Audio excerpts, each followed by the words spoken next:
Hey friends, my name is Jake and I'm an associate marriage and family therapist, hoping today I can teach you some tips to use during the pandemic. And with that in mind, let's get started.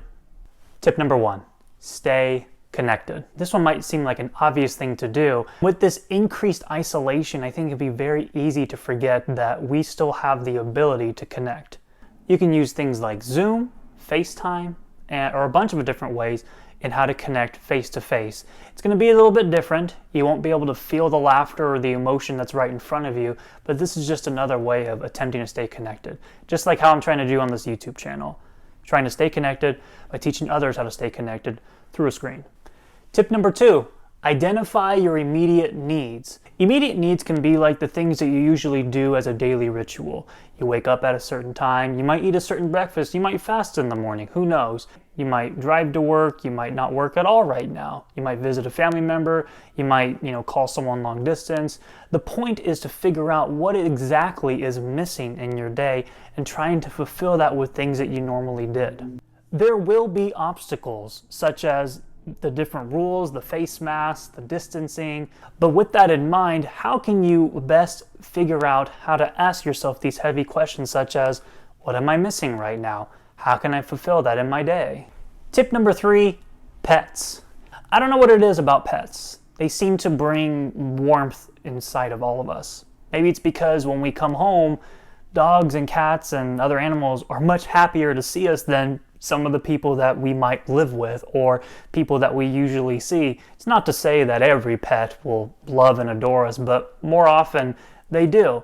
And because of this whole, pandemic, changing up our day, separating us from our loved ones, putting us in a space that's really uncertain and uncomfortable, I think pets is a really viable way to go when it comes to reclaiming yourself during this pandemic. And let's just say you don't have a pet. That's okay too. That's what YouTube is for. There are millions, maybe even billions of videos of cats, dogs, and what have you that can make you laugh, hopefully bring joy.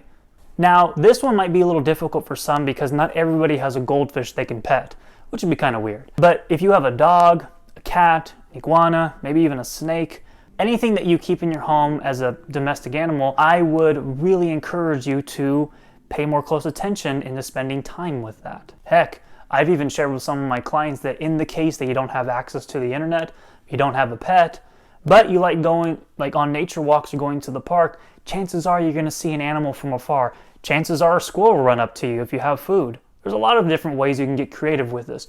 The point is to really engage yourself with stuff like this. Tip number 4, and this one might seem like a little different one, is donating your time, efforts, or even money to organizations or places that you know that might be in need. Remember how earlier I shared with you to figure out what exactly it is you need during your day? I would encourage you then to figure out perhaps there's things that you do have that can help out others that you might see in need. One of my favorite places to go is the Goodwill. Most of these books came from the Goodwill, and a lot of these are new. But it was because there was generous people out there who were willing to let go of the things that they've, cherished and they've used, put them at the Goodwill for people like myself to buy, to support the store, but they also support the knowledge that I like to develop over time. Just think creatively when it comes to this. And I think this is another reason why I'm developing this channel. I want to donate my time and effort into really sharing with people ways on how they can really cope with things in life. I received training that not everyone can just get. I was interested in becoming a therapist, and not everyone's interested. But there are major things that I've learned in there that I think I can share with people like on YouTube that perhaps they can help them. So I want to donate my time and my effort to something like this because I think it's worthwhile. Tip number 5, cheer for your essential workers. What I want to really emphasize here is that there are people during this whole thing that have been working tirelessly the whole time. It doesn't mean that people that aren't working aren't tired, absolutely not. But I think this is an important thing to highlight, that there are others out there who are just in the trenches. Those in the medical field, mental health field, people in the trucking business, a lot of important individuals out there that you probably know already, and you might be one yourself, that all I can say is thank you for your support, thank you for continuing doing what you're doing. And it feels good to share that, but also it means the world to them. So if you know someone out there who's an essential worker, cheer them up, cheer for them, let them know thank you. I appreciate what you do. It's been difficult during this time. I couldn't imagine what you're going through. Thank you. And it can boost us, perhaps in the area of morale, perhaps in an area where we feel weakest right now. Tip number 6 is kind of like tip number 5. It's reaching out and supporting those you know are struggling. And I think this goes into the idea that you really don't know who's struggling when it comes to mental health, or maybe other difficulties outside of that. But check in on your friend, check in on a family member. I think it's important to really attempt to connect in some way. Sure, it's similar to step number 1. This is more of an effort. You're reaching out to someone because you have this hunch or a gut feeling that they might need some support. And heck, there might be some vulnerability coming from yourself that you need some support too. I'd say that's a win-win. Tip number 7. This one is by far my favorite, is to schedule your ideal day. This one's very important. Our normal is gone. This is the new normal. And I'm sure a lot of people are tired of hearing it. I'm almost kind of tired of saying it. But right now, it's important that if you're stuck at home, or if you're in a place that you're not very familiar with, such as many of us, to schedule your ideal day. You know what your day used to look like? It's important. Have a calendar. Write it out. Dedicate what time you're going to do what. An example of this would be wake up at a certain time, make breakfast, call a friend, work out, doing a meaningful activity, maybe even having a checkup with your doctor. Making sure that you're busy so that you're not necessarily in your head all day. Because when you're busy, it is a distraction and sometimes it can be considered an escape. But it's hard to say what each of us truly need in the moment. But having a set schedule can bring some normalcy to your day. Tip number 8, I really love this one, is to figure out exactly what is in your control and to figure out exactly what is not in your control. You may want to look into the locus of control. I will post more videos about that on here, and I'm sure I'll link it later on. But this feeling of locus of control is to understand exactly what's in your control and what's not in your control. But what's important is to figure out what's in your control. And if you're not sure and you can't really think of anything on the top of your head, that's okay. Who's to blame you? Get a piece of paper, pull out your phone, pull out a notepad, something, and write out things that you know are officially in your control, such as scheduling your day, what we talked about earlier, when to work out, what to eat, what not to eat. And on the backside of that, I would really urge you and encourage you to write out things that are outside your control, such as when will the pandemic end? When can my normalcy be back? When can I see family more often? When can I travel? When can I... All those things are more outside of our control than in our control. And you might have more out of your control than in your control, or vice versa. The point is that there is some sort of a balance. It's not this all or nothing, such as there's nothing in my control or everything's out of my control. But it's important to list it out so that you can see with your eyes the evidence that is there of things that are actually in your control. It's going to take some time, it's going to take some effort, but a lot of hard things do take those ingredients. Tip number 9 is going to be a little difficult, but it's to understand that right now there is uncertainty going on.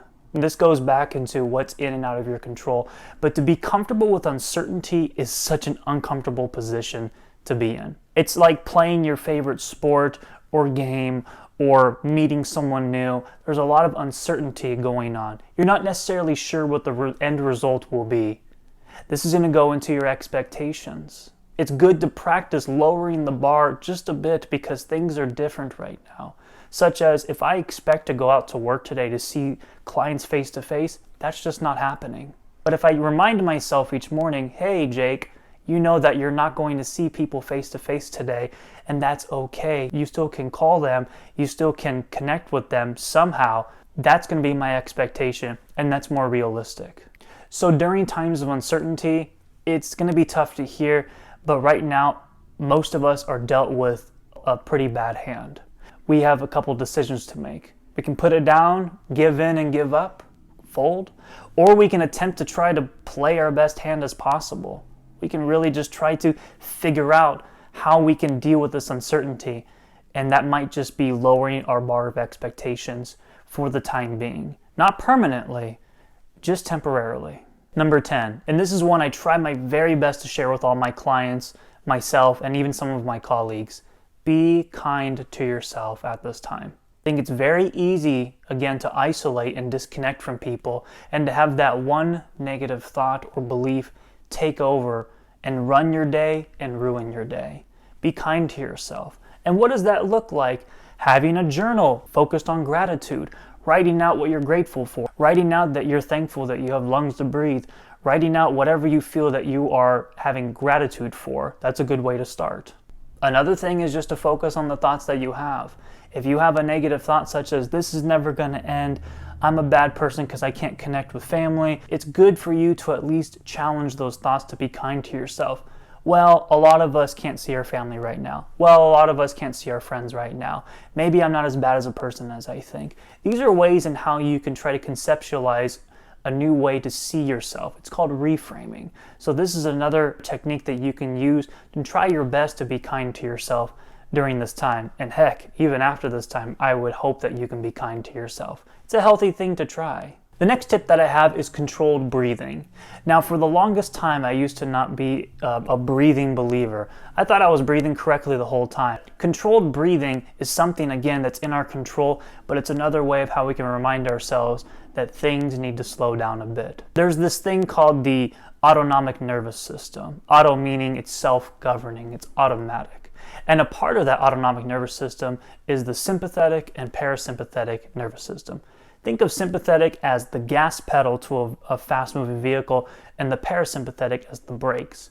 When you have that controlled breathing, it immediately begins the process of turning on your parasympathetic nervous system. It's pretty brilliant how this works. So imagine your heart is palpitating, your palms are sweaty, you feel like you are freaking out or things are out of your control, anxiety is ringing, you're thinking negative things about yourself, your mind is racing. Maybe you've been there before in what I'm describing. See what you can do to really control your breathing and focus on that. Even if you feel like you're not breathing or you're panting, focus on that breathing pattern more and more and more. The next tip I want to share with you is learn a new skill. There's a lot of people trying to figure out what they can do with this extra time. There is a ton of people who are creating new YouTube channels like this. There are a lot of people who are trying to connect in other ways online. There's so many different things right now that people are trying to do.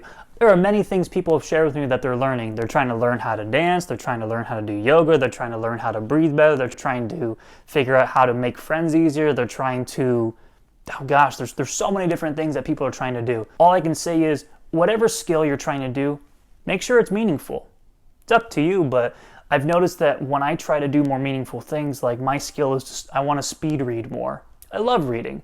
But I would love to get through those faster so that I can share this information with you as fast as I can. It's going to take me to really practice speed reading over and over and over to get through books quicker and process them faster. Because I like the progress, it feels good. But I also find it meaningful, the information that's in there. I love knowledge, I love education, I love sharing it. So my hope is that you're able to find that meaningful task too. And with that meaningful task, things might seem a little bit easier when learning that skill. The next tip, and this one probably should have been in the first 5, is consuming an appropriate amount of news for you. Now, I don't say appropriate amount of news because each person, I think, will have their own degree. Mine, for instance, is I can consume news in the morning because it kind of makes my heart palpitate. It makes me more awake. I can never consume news at night because it will disrupt my sleep. I might be worried about what's going to happen the next day. Consuming the appropriate amount of news is up to the individual. A long-standing joke I always share with my friends and even my clients is that I don't think humans were necessarily ready for the internet yet. I mean, there's a lot of information. And when I mean a lot, that's probably a pretty weak word when it comes to discussing something that's so exponential, such as the internet and news, because there's so much that happens, not even just in 2020. There's so much going on that's why I say I don't think humans are ready, because our brain can only process so much. And how you do this is having a plan and making a decision that I'm going to consume X amount of time of news this day, or I'm going to consume, this news resource today and this one some other time, or I'm not going to consume any at all, or I'm going to keep it a weekday thing or a weekend thing. It's up to you. Again, you're going to hear this a lot in this channel. Get creative with it. I think you have that ability. Another tip I want to share with you is connecting with those who you are literally nearby in proximity, such as people in the household that you're at. Right now, chances are they might have similar feelings as yourself because this is so universal. It's a across the world kind of thing. But during that time, connect with those in the house. Talk about how much this sucks. That's okay. It's okay to talk about that. I would encourage it. It sucks. I feel negative about it. That's good. It's a feeling. Last tip, and this one is actually more of a bonus tip, is work with a therapist. If you really enjoyed today, there's a lot of other therapists out there that can share more skills with you. Much more than what I can do in this one video. But working with a therapist can really uncover a lot of things that you might be aware of or not aware of, but they can really help you into developing some sort of actionable plan and moving forward. COVID has really put a lot of people out in an insurmountable amount of ways. And with that in mind, I just encourage you to reach out to a professional. If you feel like you're having symptoms that are really taking you out, if it's difficult to perform, your job, if it's hard to actually make it to a doctor's appointment because you're worried, if it's hard to connect with people, if you find yourself not being able to perform tasks that you love doing, if you find yourself not even being able to make a schedule for your day because you're so worried or things feel so out of control, I would encourage you, contact a professional. Don't wait till it gets worse. It's like taking a car into a shop, but it's broken at the home and you can't get it to the shop. The point is to do it as soon as you can. And the beautiful thing, one of the beautiful things that came out of this whole COVID thing is there's so many therapists that are available through the internet now. There are a ton of YouTube channels that have been absolutely powerful when it comes to connecting with people online, and it's essentially free. And it's a wonderful thing to connect with. My last words I want to say is thank you for giving me the time of day to share this with you. My hope is that I can share more on this channel. Let me know if you like this video. Feel free to subscribe and hit the bell. Like it, share with a friend. Thank you for your time here. Take care.